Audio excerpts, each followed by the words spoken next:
Welcome to learning मित्रम। आज हम class 9th की ज्योग्राफी की एनसीईआरटी के बुक का एक्सरसाइज 3 जो कि अपवाह है, इसे डिस्कस करेंगे। जैसा कि यहाँ पे अपवाह दिया गया है। अपवाह का नाम सुनते ही आप लोगों के मन में यह विचार जरूर आता होगा कि यह अपवाह शब्द क्या है। तो यह अपवाह शब्द जो है यह नदी तंत्र की व्याख्या करता है। मतलब मान लीजिए कि ये जो पर्वत हो गया, हिमालय पर्वत, इनसे जो हिम होता है यानी कि बर्फ़, इससे पिघल कर जो है नदियाँ निकलती हैं और वो एक साथ जहाँ पर मिलती हैं इनको हम अपवाह के नाम से जानते हैं।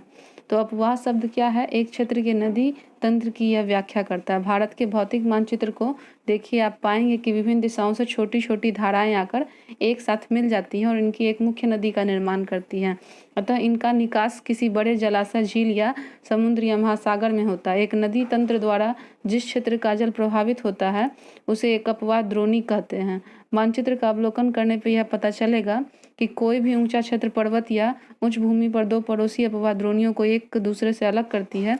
इस प्रकार की उच्च भूमि को जल विभाजक कहते हैं। चलिए, हमने समझ लिया कि अपवाह क्या होता है। कि जो भी पर्वत होते हैं, हिमालय पर्वत, उसका जो हिम होता है वो पिघलकर बहुत सारी नदियों का निर्माण करता है। ये नदियाँ एक जगह से निकलकर जहाँ मिलती हैं सभी जगह, उसको हम क्या कहते हैं? अपवाह कहते हैं। और ये नदियाँ मिलने के बाद जो है एक स्थान के बाद अलग अलग जगहों में जाकर विभाजित हो जाती है। मान लीजिए कि यही नदी जो कहीं गंगा के नाम से जानती है, तो कहीं ब्रह्मपुत्रा के नाम से जानी जाती हैं, कहीं सरस्वती, तो कहीं नर्मदा। ये सारी नदियाँ जो है अलग अलग नामों से जानी जाती है। और ये नदियाँ जब एक जगह अपवाह में मिलने के बाद अलग अलग रूप में विभाजित हो जाती हैं, तो इसी विभाजन को हम विभाजक के नाम से जानते हैं, जिसे हम जल विभाजक कहते हैं। और यह जो है एक ऊंचे स्थान पर दो भागों में बढ़ जाता है। जैसे कि यहाँ पे देखिए जल विभाजक का चित्र दिया हुआ है। ये नदी की, मान लीजिए कि यहाँ एक ही धारा पहाड़ से बहती हुई यहाँ अगर आई तो ये अलग अलग भागों में बट गई, बीच में जो है यहाँ पे जल विभाजक है। तो इसको हम किस नाम से जानेंगे? ये धारा अ हो गई और ये धारा ब हो गई। जो नदी थी वो दो भागों में बट गई, तो यही क्या कहलाती है? जल विभाजक कहलाती है। जल विभाजक को हम समझ गए। अब आगे कुछ क्वेश्चन दिए हैं छोटे छोटे, जो आपको जीके वगैरह के एग्ज़ाम में भी काम आएंगे और जनरल कंपटीशन के एग्ज़ाम में भी काम आएंगे। तो इनको आप जानें और स्मरण हमेशा याद रखें। तो विश्व की सबसे बड़ी अपवाह द्रोणी जो है वो अमेजन नदी है। मतलब विश्व में सबसे बड़ी जो द्रोणी है अपवाह की, वो कौन है? तो अमेजन नदी है। और भारत में किसकी नदी अपवाह द्रोणी सबसे बड़ी, मतलब भारत में कौन सी ऐसी नदी है जो काफ़ी ज़्यादा बड़ी है? तो आप लोगों को इसका आंसर पता है। जिन लोगों को नहीं पता है वो इसे ध्यान रखेंगे कि भारत में गंगा नदी की अपवाह द्रोणी जो है वो सबसे बड़ी होती है। हमने जाना विश्व में अमेजन नदी, और भारत में जो है वो कौन है? गंगा नदी। अब हम आगे बढ़ते हैं। भारत में अपवाह के तंत्र क्या हैं? अपवाह का तंत्र मतलब जो नदियों का विस्तार हो गया। कहने का अर्थ है कि भारत में नदी जो है वो अलग अलग कितनी आधार पे। तो भारत में अपवाह तंत्र का नियंत्रण मुख्यतः भौगोलिक आकृति के द्वारा होता है कि किस प्रकार की भौगोलिक आकृति होती है। और इस प्रकार भारतीय नदियों की दो मुख्य धारा में से विभाजित किया गया। इसमें पहला हिमालय की नदी है और दूसरा है प्रायद्वीप नदियाँ। भारत के दो मुख्य भौगोलिक क्षेत्रों से उत्पन्न होने के कारण हिमालय तथा प्रायद्वीप नदियाँ एक दूसरे से भिन्न भिन्न होती हैं। और हिमालय की अधिकतर नदियाँ बारहमासी नदियाँ होती हैं। मतलब हिमालय, यहाँ पे जो दो नदियाँ हैं वो क्या करती हैं? अपवाह तंत्र को दो भागों में जो बांटती है। इसमें पहला हिमालय से निकलने वाली नदी है और दूसरा क्या है? प्रायद्वीप नदी है। तो भारत में जो हिमालय वाली नदियाँ होती है वो बारहमासी होती है, मतलब 12 वर्ष में पूरी नदियाँ हमें पाई जाती हैं। यहाँ जो नदियाँ होती हैं वो आपको जान लेना चाहिए कि पूरे वर्ष भर बहती हैं। मतलब हमेशा एक साल में जितने महीने होते हैं ये नदियाँ बहती रहती है। लेकिन गर्मी के मौसम में हम क्या देखते हैं कि यही नदियों का पानी जो है सूरज के कारण, जो है सूरज के गर्म किरणों से यह नदी जो है सूख जाती है और यहाँ पे जो है पानी भी कम होने लगता है। ये नदियाँ आती कैसे हैं? तो जो पर्वत पर बर्फ होते हैं उनके पिघलने के द्वारा हमें जल प्राप्त होता है। और हिमालय की दो मुख्य नदी है, सिंधु तथा ब्रह्मपुत्र। आपको सिंधु नदी अभी पाकिस्तान और पंजाब के समीप मिलेगी। इस पर्वतीय श्रृंखला में उत्तरी भारत से निकलती है। इन नदियों के पर्वतों को काटकर गार्ज का निर्माण किया था। हिमालय की नदियाँ अपने उत्पत्ति के स्थान से लेकर समुद्र तक के लंबे रास्ते को तय करती है और ये अपने मार्ग से ऊपरी भागों में तीव्र अपर्दन करती है। जैसे कि देख लीजिए यहाँ पे गार्ज, आपको अगर पूछा जाएगा कि गार्ज क्या होता है, तो जिस तरीके से पर्वत से पानियाँ, मतलब नदियाँ निकलती हैं और यह क्या करती हैं? अलग अलग पर्वतों को काट कर चल जाती है। यहाँ पे आप देख रहे होंगे दो पर्वत आपको दिख रहे होंगे, एक पठार जैसा है और एक ऊंचा पर्वत जैसा है। तो इन दोनों के मार्ग के बीच जो नदी बह रही है पहाड़ से निकलने के बाद, ये अपना रास्ता बना रही है। तो नदियाँ क्या करती है, पहाड़ों को जो काट कर रास्ता बनाती है उसे हम गॉर्ज कहते हैं। आप ये बातें याद रखें, आपको क्वेश्चन में भी ये चीज़ें देखने को मिलेंगी। चलिए हम नदी का एक छोटा सा इमेज समझ लेते हैं कि ये क्या क्या चीज़ें होती हैं। जैसे कि आपको यहाँ पे एक चित्र दिख रहा होगा, नदी की विभिन्न अवस्थाएं हैं। यहाँ पे नदी का स्रोत है वही जो पहाड़ होता है, उसी के हिम से जो नदियों का निर्माण होता है। ये नदी का ऊपरी भाग है और ये नदी का मध्य भाग है। और यहाँ पे जो है नदियाँ क्या करती हैं, विसर्प बनाती है। हम इन सब जितने भी जटिल शब्द आपको दिख रहे हैं इन सब के बारे में डिटेल में पढ़ेंगे। यहाँ पे गोखुर झील है, ये नदी का निचला भाग है। और जो है यहाँ पे डेल्टा, आपको नदी के बीच में कुछ छोटे छोटे पत्थर दिख रहे होंगे, ये क्या है, डेल्टाएं हैं। तो नदियाँ क्या करती हैं, अपने साथ निर्माण करते हुए चलती हैं। जैसा कि हमने जाना कि यहाँ पे तीव्र अपर्दन के कारण जब नदी फोर्स में होती है, मतलब इसका बहाव जब बहुत ज़्यादा तेज होता है, तो ये पहाड़ों को काटते हुए जो बनाती हैं अपने रास्ते, उसको हम लोग गॉर्ज के नाम से जानते हैं। और अपने साथ भारी मात्रा में ये सिल्ट और बालू लेकर आती है। जैसे कि पहाड़ वगैरह टूटते हैं तो उनके साथ जो है बालू भी ये लेके आती हैं, और मिट्टी और बहुत सारे मतलब पत्थर के टुकड़े होते हैं।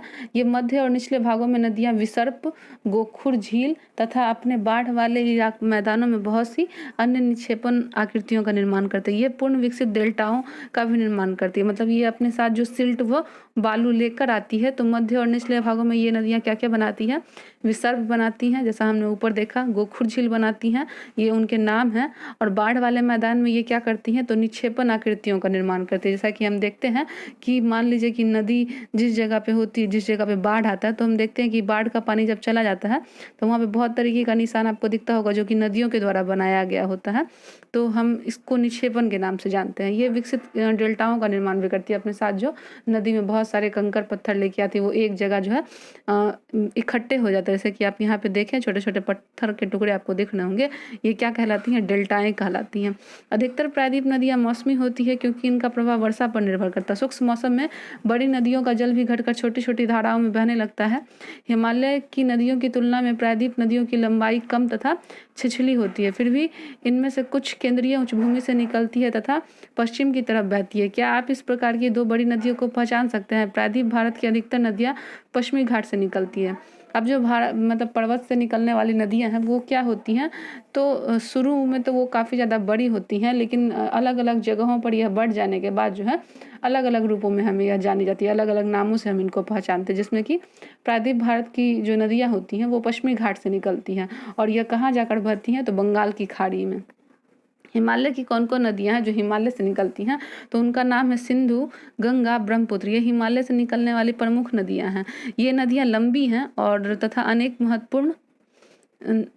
महत्वपूर्ण बड़ी सहायक नदियां इनसे आकर मिलती है। किसी नदी तथा उसकी सहायक नदियों को नदी तंत्र कहते हैं। जैसे मान लीजिए कि बहुत सारी नदियां हैं बड़ी बड़ी, ब्रह्मपुत्र या फिर सरस्वती या फिर सिंधु नदी हो गई, उससे जो निकलने वाली सहायक नदियां होती हैं उसे हम क्या कहते हैं, नदियों का नदी तंत्र कहा जाता है। इसे सिंधु नदी तंत्र के बारे में जाने। सिंधु नदी का उद्गम जो है वो क्या है, मानसरोवर झील के निकट है, तिब्बत में है इसका जो उद्गम है, मतलब जहाँ से यह निकलती है। पश्चिम की ओर यह नदी बहती हुई नदी भारत में लद्दाख में प्रवेश करती है। सिंधु नदी जो है वो शुरुआती दौर में पश्चिम की ओर से निकलती है और कहाँ जाकर प्रवेश करती है, लद्दाख के क्षेत्र में, जो आपको कश्मीर के समीप मिलता है। इस भाग में यह एक बहुत ही सुंदर दर्शनीय गॉर्ज का निर्माण करती है। गॉर्ज हमने जाना कि वही जो पहाड़ और पर्वतों या पठार को काट कर जो बीच में नदी का रास्ता निकलता है नदी के द्वारा, जिसमें काफ़ी ज़्यादा फोर्स होती है, तो वहाँ पे सुंदर दर्शनीय गॉर्ज का निर्माण करती है जो सिंधु नदी हो गई। इस क्षेत्र में बहुत सी सहायक नदी हैं। जो सिंधु नदी से बनने वाली नदियां हैं, छोटी छोटी नदियां, उसका नाम है जास्कर, नुबूरा, श्योक तथा हुंजा। इस नदी में जाकर मिल जाती है एक मुहायने पर। जैसे मान लीजिए कि ये सिंधु नदी है, तो इससे जो सहायक नदियाँ निकलती हैं वो क्या करती हैं, आपस में एक ही जगह जाकर सारे सिंधु से मिलती हैं, और इसी का नाम जो है जास्कर, नुब्रा, श्योक और हुंजा है। इस सब नदी में जाकर मिलती है। सिंधु नदी बलूचिस्तान तथा गिलगित से होकर हुए अटक में पर्वतीय क्षेत्र से बाहर निकलती है। सतलुज, व्यास, इसमें जो कुछ नदियाँ हैं, सतलुज, व्यास, रावी, चेनाब तथा झेलम आपस में मिलकर कहाँ जाती हैं, तो पाकिस्तान में मिठान कोट के पास सिंधु नदी में मिल जाती है। ये सब जितने नाम हमने जाना, सतलुज, व्यास, रावी, चेनाब, ये नदी तंत्र है, सहायक नदियां हैं किसकी, सिंधु की।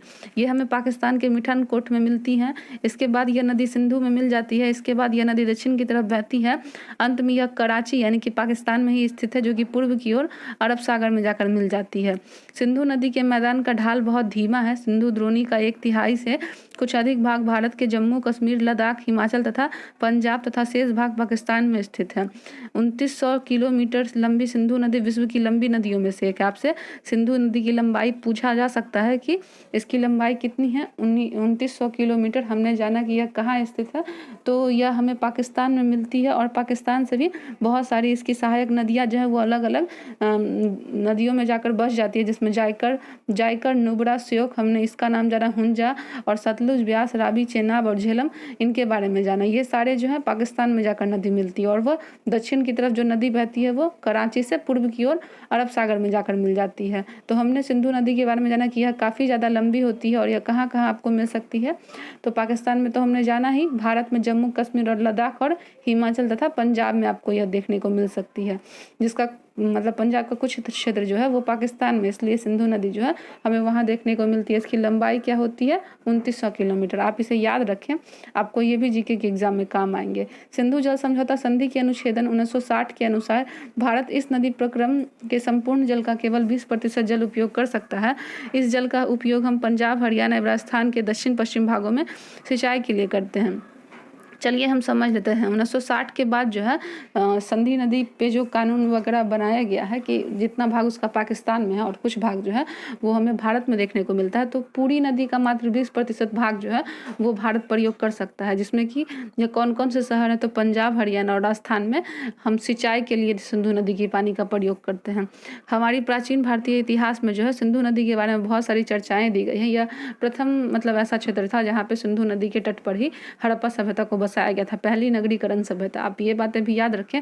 अब चलिए सिंधु नदी के बाद हम गंगा नदी के बारे में जानते हैं। गंगा की मुख्य धारा भागीरथी, गंगोत्री, हिमानी से निकलती तथा अलकनंदा उत्तराखंड के देवप्रयाग में इस पर मिलती है। हरिद्वार के पास गंगा पर्वतीय भाग को छोड़कर मैदानी भाग में प्रवेश करती है। तो गंगा के बारे में हमने जाना कि इसकी मुख्य धारा क्या है, भागीरथी, जो कि गंगोत्री, हिमानी से निकलती है। जो हिमालय के ऊपर मतलब बहुत सारे जो बर्फ होते हैं जिसको हिमानी के नाम से जाना जाता है, वहीं से यह नदी निकलती है और कहाँ प्रवेश करती है, तो अलकनंदा उत्तराखंड के देवप्रयाग में जाकर यह मिल जाती है।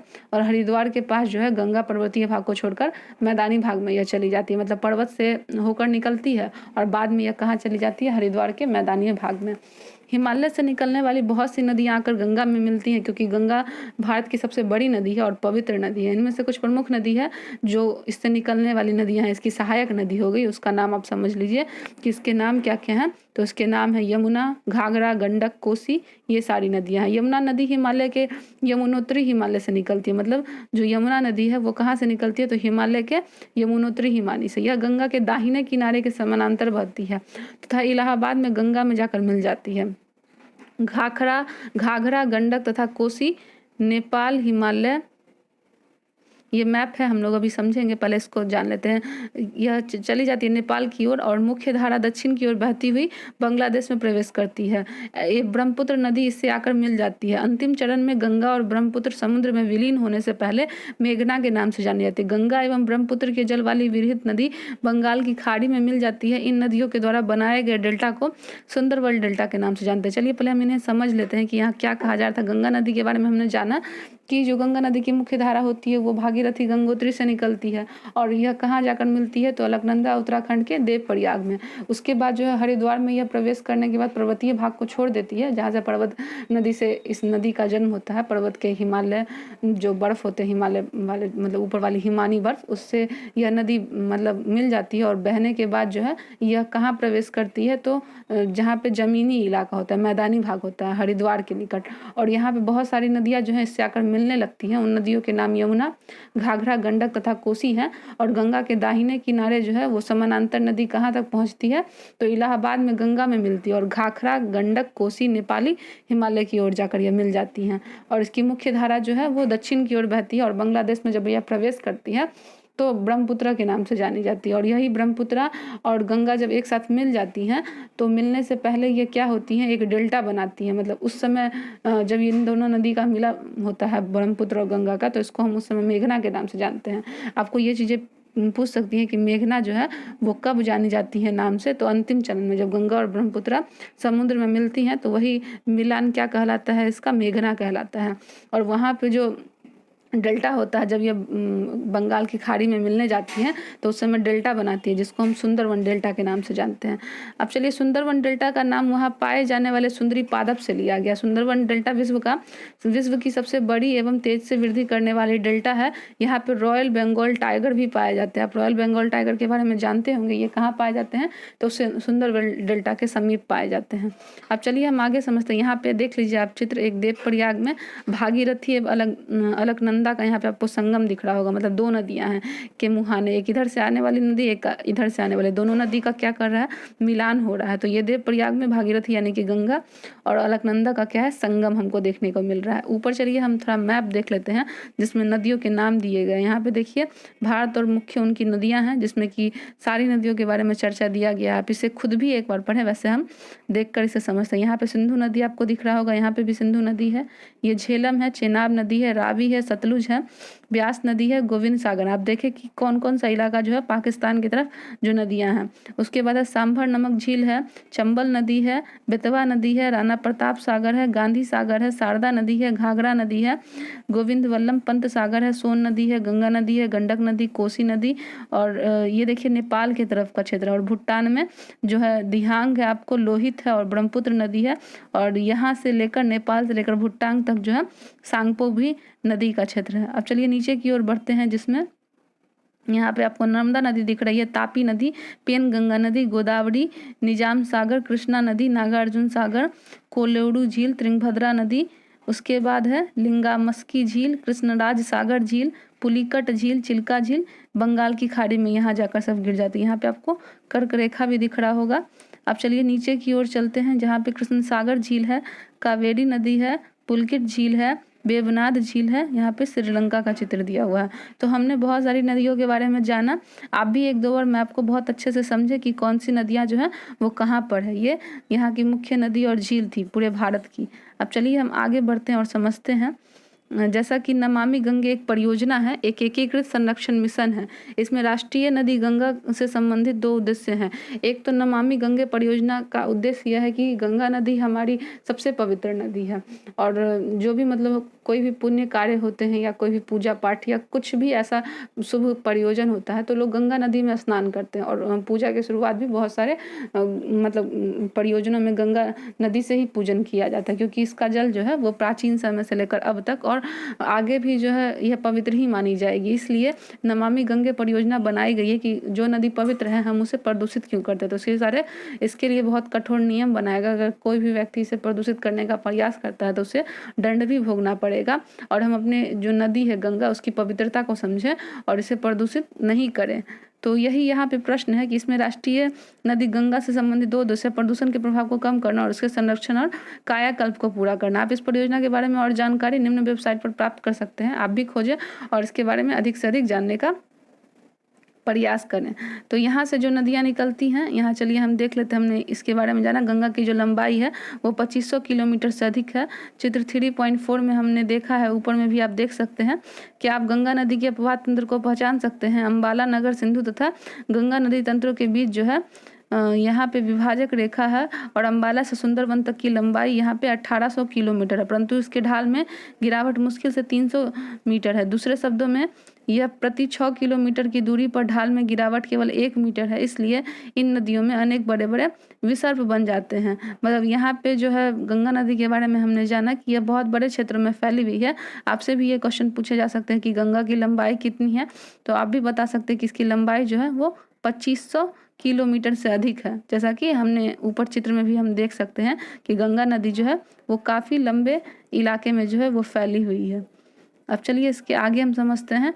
तो यह क्या करती है, उसके बाद अम्बाला से जब सुंदरबन तक मैदान में यह फैलती है तो उसकी लंबाई 1800 किलोमीटर हो जाती है।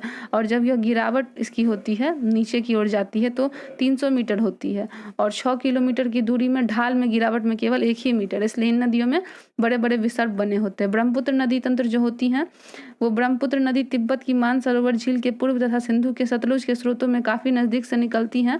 इसकी लंबाई सिंधु से कुछ अधिक है। ब्रह्मपुत्र नदी जो है इसकी लंबाई सिंधु से ज़्यादा बड़ी होती है और इसका अधिकतर मार्ग जो है वो भारत से बाहर स्थित है। यह हिमालय के समानांतर पूर्व की ओर बहती है। नमाचा बारवा शिखर के पास पहुंचकर यह अंग्रेजी यू आकार जैसा मोड़ बनाकर भारत में अरुणाचल प्रदेश में गॉर्ज के माध्यम से प्रवेश करती है। आपको ये क्वेश्चन पूछे जा सकते हैं कि कौन सी ऐसी नदी है जो यू आकार बनाती है, तो हम उसका नाम जो है वो क्या हो जाएगा, ब्रह्मपुत्र नदी तंत्र। यह क्या है, तो बारवा नामचा के बारवा शिखर के पास यह पहुंचती है और वहां पे यू शिखर बनाती है। यह जो बारवा शिखर है ये 7,757 मीटर ऊंचा है और उसके बाद यह क्या करती है, तो अरुणाचल प्रदेश में गार्ज का निर्माण करती है। गार्ज वही पर्वतों के बीच से जो ब्रह्मपुत्र नदी निकलती है, पर्वत और पठारों को काट कर उसे हम गार्ज के नाम से जानते हैं। और जो है यहाँ इसे दिहांग के नाम से जाना जाता है। अरुणाचल प्रदेश में इसे दिहांग कहते हैं। और तथा दिबांग, लोहित, केनूला एवं दूसरी सहायक नदियां इससे मिलकर असम में ब्रह्मपुत्र का निर्माण करते हैं। इसकी भी कुछ सहायक नदियां हैं जिसमें कि दिबांग है, लोहित है और केनूला है, ये इसकी सहायक नदी है। और यह क्या करती है, असम में जाकर मिल जाती है और यह सारे मिलकर जो है ब्रह्मपुत्र का निर्माण करती हैं। ब्रह्मपुत्र को तिब्बत में सांगपो और बांग्लादेश में जमुना कहा जाता है। आपसे भी ये क्वेश्चन बहुत ज़्यादा पूछे जाते हैं। खासकर जो सांगपो है वो कहाँ जानी जाती है, तो तिब्बत में। किस नदी को कहा जाता है सांगपो, तो ब्रह्मपुत्र नदी को। ये अक्सर बहुत सारे कंपटीशन एग्जाम में क्वेश्चन पूछे जाते हैं, तो इसको आप याद रखें। और बांग्लादेश में हम इसे किस नाम से जानते हैं, तो हम इसे जमुना के नाम से जानते हैं। चलिए ये चीज़ें तो हमने समझ लिया और देख भी लिया। गंगा के बारे में जान लिया, ब्रह्मपुत्र के बारे में जान लिया। आगे है तिब्बत एवं शीत शुष्क क्षेत्र है, अतः यहाँ इस नदी में जल एवं सिल्ट की मात्रा बहुत कम होती है। भारत में उच्च वर्षा वाले क्षेत्रों से होकर गुजरती है। यहाँ नदी में जल एवं सिल्ट की मात्रा बढ़ जाती है। असम में ब्रह्मपुत्र अनेक धाराओं में बढ़कर एक गुम्फित नदी के रूप में बहती है तथा बहुत से नदीय द्वीपों का निर्माण करती है। क्या आपको ब्रह्मपुत्र के द्वारा बनाए गए विश्व के सबसे बड़े नदीय द्वीप का नाम याद है? प्रत्येक वर्ष वर्षा ऋतु में यह नदी अपने किनारों से ऊपर बहने लगती है एवं बाढ़ के द्वारा असम तथा बांग्लादेश में बहुत अधिक क्षति पहुंचाती है। उत्तर भारत की अन्य नदियां विपरीत ब्रह्मपुत्र नदी में सिल्ट निक्षेपण की मात्रा बहुत अधिक होती है। इसके कारण नदी की सतह बढ़ जाती है और यह बार बार अपनी धारा के मार्ग में परिवर्तन लाती है। चलिए हम इन चीज़ों को समझते हैं कि तिब्बत एक शीत व शुष्क क्षेत्र, मतलब तिब्बत जो है वो कैसा है, तो यहाँ पे शीत भी है और यह शुष्क क्षेत्र भी है, जहाँ पे क्या होता है कि नदी में जल एवं सिल्ट की मात्रा बहुत कम होती है, जिस कारण भारत में यह उच्च वर्षा वाले क्षेत्र से होकर गुजर जाती है। यहाँ नदी में जल एवं सिल्ट की मात्रा इतनी बढ़ जाती है कि असम में ब्रह्मपुत्र अनेक धारा में बढ़कर गुम्फित नदी के रूप में बहती है। यहाँ पे अलग अलग धारा में बढ़ जाती है और बहुत से नदियाँ जो है नए द्वीप बनाती है। और आपको भी बताना है कि ये जो नए द्वीप होते हैं ये कौन से होते हैं और इसके क्या, तो जिन लोगों को इसका नाम पता है आप हमें कमेंट बॉक्स में बताएं। वैसे ये असम में पाई जाती है नदीय द्वीप, जिसे हम माजुली द्वीप के नाम से जाना जाता है और यह सबसे बड़ा द्वीप है। तो उसके बाद क्या होता है कि प्रत्येक वर्ष यहाँ पे वर्षा ऋतु में नदी के किनारे ऊपर की ओर बहने लगते हैं ज़्यादा बारिश के कारण, और कभी कभी ये बाढ़ के भी रूप ले लेते हैं, जो कि असम और बांग्लादेश में काफ़ी ज़्यादा क्षति पहुँचाते हैं। वहीं पे यह नदी जो है वो विपरीत दिशा में होते हुए ब्रह्मपुत्र नदी में सिल्ट और निक्षेपण की मात्रा बहुत ज़्यादा बढ़ जाती है, जिसके कारण यहाँ नदी की सतह भी बढ़ जाती है और बहुत बार जो है धारा के मान में परिवर्तन आने लगती है। मतलब हम भी कभी कभी देखते हैं कि जब भी कभी बाढ़ आती है और जब कभी भी वर्षा होती है तो आप भी देखते होंगे कि नदियों का जो जल है वो तेज़ी से बहना शुरू हो जाता है, मतलब इसमें जो है काफ़ी ज़्यादा फोर्स आ जाता है और यह जो है इसकी धारा भी अलग अलग जगह पर परिवर्तित हो जाती है, जिसका हम स्वरूप बाढ़ के रूप में भी देखते हैं। प्रायद्वीप नदियाँ क्या होती है? प्रायद्वीप भारत में मुख्यतः जल विभाजक का निर्माण पश्चिमी घाट द्वारा होता है, जो पश्चिमी तट के निकट उत्तर से दक्षिण की ओर स्थित है। प्रायद्वीप भाग की अधिकतर मुख्य नदियाँ जैसे कि महानदी, गोदावरी, कृष्णा तथा कावेरी पूर्व की ओर बहती है और बंगाल की खाड़ी में गिरती है। ये नदियाँ अपने मुहाने पर डेल्टा का निर्माण करती हैं। पश्चिमी घाट से पश्चिम में बहने वाली अनेक छोटी धाराएं हैं। नर्मदा एवं तापी दो बड़ी नदियाँ हैं जो पश्चिम की तरफ बहती है और ज्वारन मुख का निर्माण करती है। प्रायद्वीप नदियों की अपवाह द्रोणीय आकार में अपेक्षाकृत छोटी होती हैं। तो हमने क्या जाना, जो प्रायद्वीप भारत के मुख्य जल विभाजक होते हैं उसका निर्माण कहाँ होता है? पश्चिमी घाट के द्वारा होता है। और यही पश्चिमी घाट के निकट जो है वो कहाँ से कहाँ तक फैले हुए हैं? तो उत्तर से दक्षिण की ओर। प्रायद्वीप भाग की जो मुख्य नदियाँ हैं या कौन कौन सी होती हैं? तो महानदी है, गोदावरी है, कृष्णा और कावेरी है। आपसे पूछा जा सकता है कि प्रायद्वीप जो नदियाँ उनके नाम बताए, तो प्रायद्वीप भाग की नदियाँ का नाम क्या है? महानदी, गोदावरी, कृष्णा और कावेरी। और यह क्या होती हैं तो बंगाल की खाड़ी में सारी नदी गिरती हैं। ये नदियाँ अपने मुहाने पे क्या बनाती है, बहुत सारी डेल्टाओं का निर्माण करती है। यहाँ पे पश्चिमी घाट से पश्चिम में बहने वाली बहुत सी छोटी धाराएं हैं। नर्मदा एवं तापी यहाँ की दो बड़ी नदियाँ। आपसे पूछा जा सकता है कि प्रायद्वीप नदियाँ में दो बड़ी नदियों के नाम बताएं, तो नर्मदा और तापी नदी हो जाएंगी। जो किस ओर बहती हैं, तो पश्चिम की तरफ यह बहती हैं।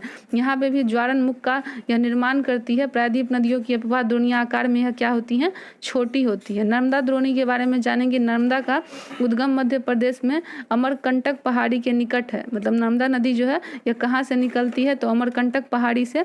यह पश्चिम की ओर एक भ्रंश घाटी में बहती है। समुद्र तक पहुँचने में के क्रम में यह नदी से दर्शनीय स्थलों का निर्माण करती है। जबलपुर के निकट संगमरमर के शैलों में यह नदी गहरे गाढ़ से बहती हुई, जहाँ पर यह तीव्र ढाल से गिरती है, यहाँ धुआंधार प्रपात का निर्माण करती है। नर्मदा द्रोणी के बारे में एक विशेष बात क्या है कि जब यह जबलपुर से निकलती है तो क्या करती है, गहरे गार्ज का निर्माण करती है। मतलब इस नदी में इतना ज़्यादा अधिक फोर्स होता है कि यह क्या करती है, तो धुआंधार प्रपात बनाती है। मतलब ऊपर से जब नदी फोर्स की तरफ नीचे की ओर गिरती है और गार्ज का निर्माण करती है, तो यहाँ पे नदियों से क्या निकलता है, धुआंधार प्रपात बनते हैं। और नर्मदा की सभी सहायक नदियाँ बहुत छोटी हैं अन्य नदियों से। इनमें से अधिकतर समकोण पर मुख्य धारा से यह मिल जाती है। नर्मदा द्रोणी मध्य प्रदेश तथा गुजरात के भागों में विस्तृत है।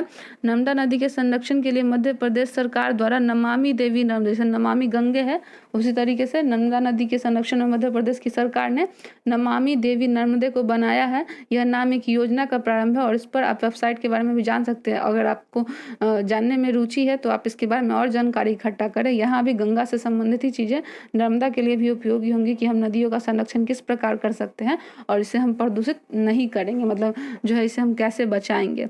तापी द्रोणी क्या है, तापी का उद्गम मध्य प्रदेश के बैतूल जिले में सतपुड़ा की श्रृंखलाओं में है। यह नर्मदा के समानांतर एक भ्रंश घाटी में बहती है। नर्मदा के समीप ही बहती है तापी नदी, लेकिन इसकी लंबाई बहुत कम है। ये आपको तापी नदी कहाँ कहाँ देखने को मिलेंगी, तो द्रोणी मध्य प्रदेश, गुजरात और महाराष्ट्र राज्य में आपको यह नदियाँ मिलेंगी। अरब सागर तथा पश्चिमी घाट के बीच तटीय मैदान बहुत अधिक संकीर्ण है। मतलब यहाँ पे जो रास्ता है तापी नदी का वो बहुत ज़्यादा मतलब कम है, बहुत संकीर्ण रास्ता है, नैरो है, जहाँ पे अरब सागर और पश्चिमी घाट के बीच यह नदी बहती है। इसलिए तटीय नदियों की लंबाई यहाँ पे बहुत कम है। पश्चिमी की ओर बहने वाली मुख्य नदियाँ जो है वो किन नामों से जानी जाएंगी, तो साबरमती, माही, भारत पूजा तथा पेरियार, ये सब तापी नदियों के नाम हैं। उन राज्यों के नाम बताइए जहाँ ये नदियाँ बहती है। आप भी खोजें कि जो तापी द्रोणी है वो कहाँ कहाँ बहती है, तो मध्य प्रदेश, गुजरात, महाराष्ट्र राज्य में यह नदियाँ बहती हैं। गोदावरी द्रोणी क्या है, तो गोदावरी नदी के बारे में जानेंगे। गोदावरी सबसे बड़ी प्रायद्वीप नदी है। यह महाराष्ट्र के नासिक जिले के में पश्चिम घाट की ढालों से गिरती है। आपको गोदावरी नदी महाराष्ट्र की तरफ मिल जाएंगी। इसकी लंबाई कितनी होती है, 1500 किलोमीटर। आप इसे याद रखें कि गोदावरी नदी की लंबाई कितनी, आप 1500 किलोमीटर। बाकी अन्य नदियों के लंबाई भी आप याद रखें। आपको ये सारे क्वेश्चन जो है जीके वगैरह के एग्जाम में पूछे जा सकते हैं। यह बहकर कहाँ गिरती है गोदावरी नदी, तो बंगाल की खाड़ी में। प्रायद्वीप नदियों में अपवाह तंत्र इसका सबसे बड़ा क्षेत्र होता है। इस द्रोणी में महाराष्ट्र नदी द्रोणी का 50% भाग मिला हुआ है। मध्य प्रदेश यह कहाँ कहाँ है, यह नदी गोदावरी, तो आपको यह मध्य प्रदेश, ओडिशा, आंध्र प्रदेश में मिल जाएंगी। गोदावरी में अन्य सहायक भी नदी है।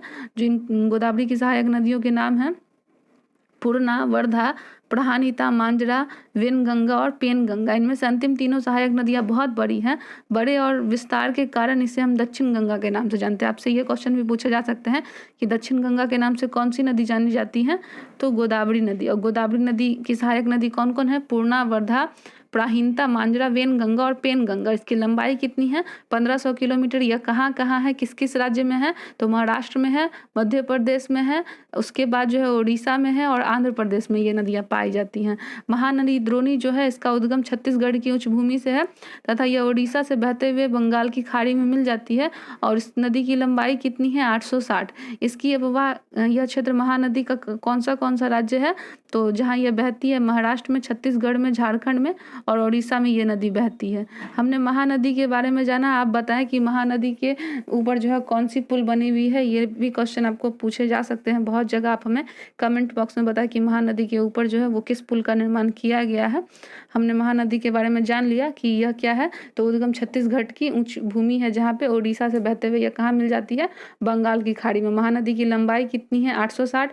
और यह किस किस राज्यों में है, तो महाराष्ट्र, महाराष्ट्र, छत्तीसगढ़, झारखंड तथा ओडिशा में। चलिए, तो यह वीडियो का पार्ट 1 था। अब हम इसे यहीं पर एंड करते हैं। अगर आपको यह वीडियो अच्छा लगा हो तो इसे लाइक ज़रूर करें, कमेंट करें, सब्सक्राइब करें और बेल आइकन दबाकर नोटिफिकेशन ऑन कर लें और इसे अपने दोस्तों में भी अधिक से अधिक शेयर करें। मिलते हैं अपने नेक्स्ट वीडियो में। Thank you.